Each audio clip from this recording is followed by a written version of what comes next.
So then... And you brought up the commentators earlier, Shivani all night. Whatever you want to say about Excalibur, who's awful, or Danielson, who just yells even when everyone else isn't yelling, and it seems like he's just trying to come up with things to say, like a John Smoltz for wrestling. But Shivani at this point is just doing commentary of what the other commentators are saying. That's a good call. I don't need the commentator to tell me that the other commentator is making a good call. That's a good point. You're like, what? Why do we need that? What is the point of that? He doesn't add anything to the commentary. He just says You've certainly got a point there, Dave. He says things to reaffirm what everyone else says. It's awful. But that's my commentary note for the pay-per-view. Well, that actually brings me to Tony Schiavone in the ring. Introducing in kind of an awkward way. This whole thing was awkward. Here comes Ricky the Dragon Steamboat. And Steamboat came out, and he's gray-haired because he's in his 70s these days. He's not in the physical shape he was once in, but it's nice to see Ricky at least still around because he didn't have the bad habits. But there were supposed to be, Brian, I guess we should bring this up. There were supposed to be 2 guests in Greensboro, North Carolina at the Coliseum for this night of AEW, episode of AEW, whatever. Ricky Steamboat and Ric Flair. And Flair apparently was there earlier in the night, came out in front of the people to cut a little promo with Tony, which I guess I haven't seen it, but people have referred to a clip being seen on the internet. And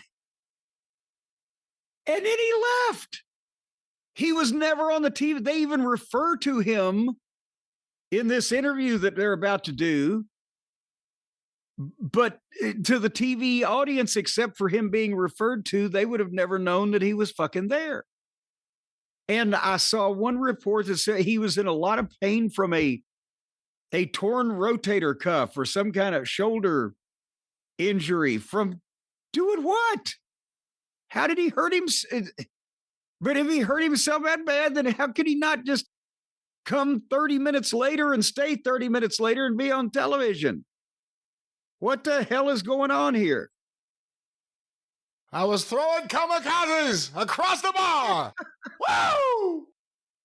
He was all right till the Egyptian showed up. The Egyptian! Tony Khan is friends with the Egyptian. I have to leave. Woo! But yeah, he came, and he saw, and he left. So apparently he was in a sling, like you said he was in a lot of pain, so he mustered up all the energy he had to do the promo with Tony off air. And for whatever reason, made sure he wasn't there for the on-air portion. Well, maybe he got an idea of what the on-air portion was going to look like. It wouldn't be surprising to hear Ric Flair was driving around the arena on the phone with the office saying, I'll go in, you better make a deal. I'll be on TV. No, he'd never do something like that in 1998. But nevertheless, so Tony's interview with Steamboat is awkward. Tony, it didn't pitch him the greatest questions, and Ricky didn't seem like anybody had given him anything to really talk about. I wonder if they went over a thing where Flair would do a lot of talking and all of a sudden Flair ain't there. But Steamboat put Flair over for helping him at the start. He was about to do that. He'd mentioned Flair's name after this awkward back and forth with Tony. And FTR's music played, and they interrupt and come to the ring.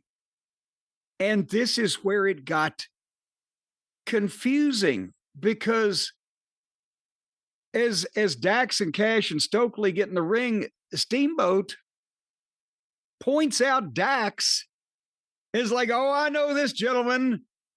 I know him. I worked with him a few years ago. Like he's never heard of them since. Like he doesn't know about the team or what they've been doing. But then later on in this same promo, they're going to show still frame on the screen of FTR was the partners when Steamboat had his last match in the Carolinas there 3 or 4 years ago, whatever it was. And there's a picture of them with their arms. He knows them. He teamed with them in his last fucking match. And Stokely did a promo where the material was not great. And Ricky reacted awkwardly. And that's where they showed the picture. And I said, why did he only know Dax? And then Dax told the fans that Ricky helped trade him 13 years ago in NXT, but didn't teach him anything.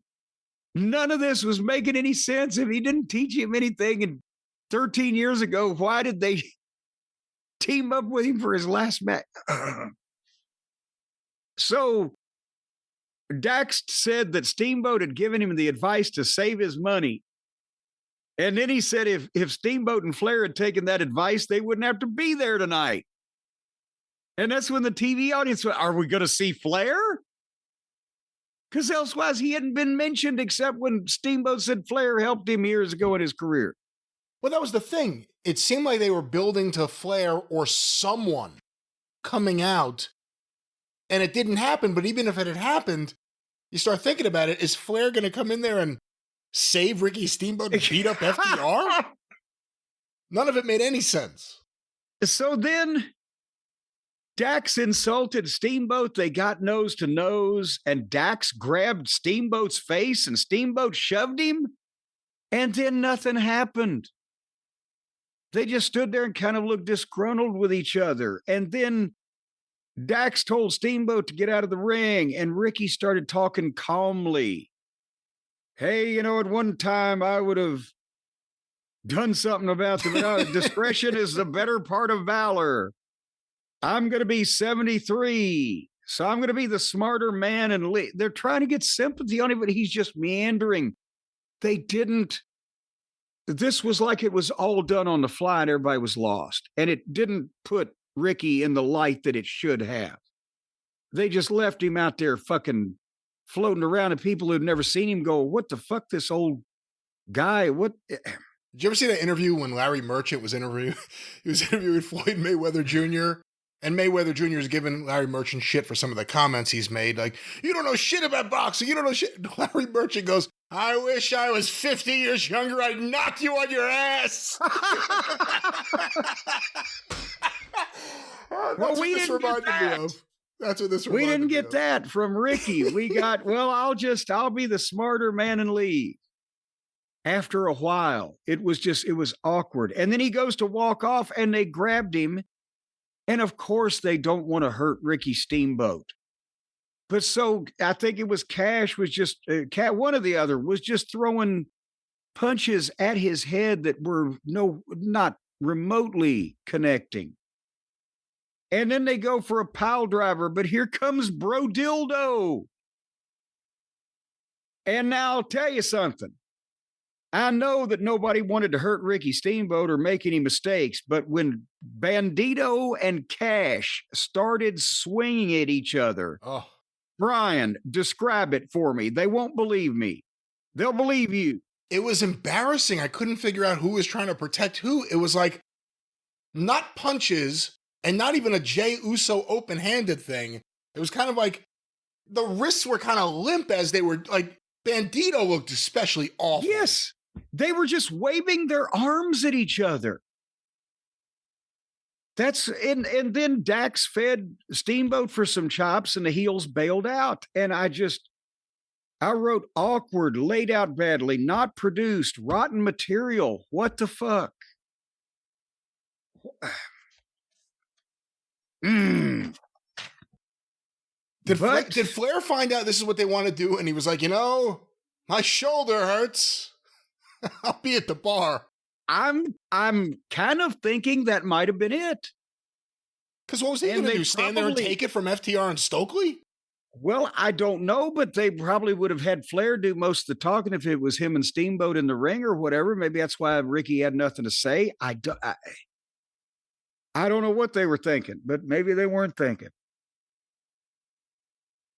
But, again, and they're in Greensboro, but they didn't have 5,000 people. I saw the number, it was 4,800 or whatever the fuck. It looked good. It looked pretty good. You know what? It looked good, but that's what I'm saying. Is they at least had some kind of turnout, and they just their legends just look like shit. Did you see Jericho recently made some comments? I guess it may have been on his podcast. I didn't even know he still does a podcast, but he made them somewhere about how TNA's crowd recently looks so good, like they're the number 2 promotion in the country, and how Dynamites may not look as impressive as they used to. I did not see that, but it's interesting that he said that. Well, he's feathering his next nest. But anyhow,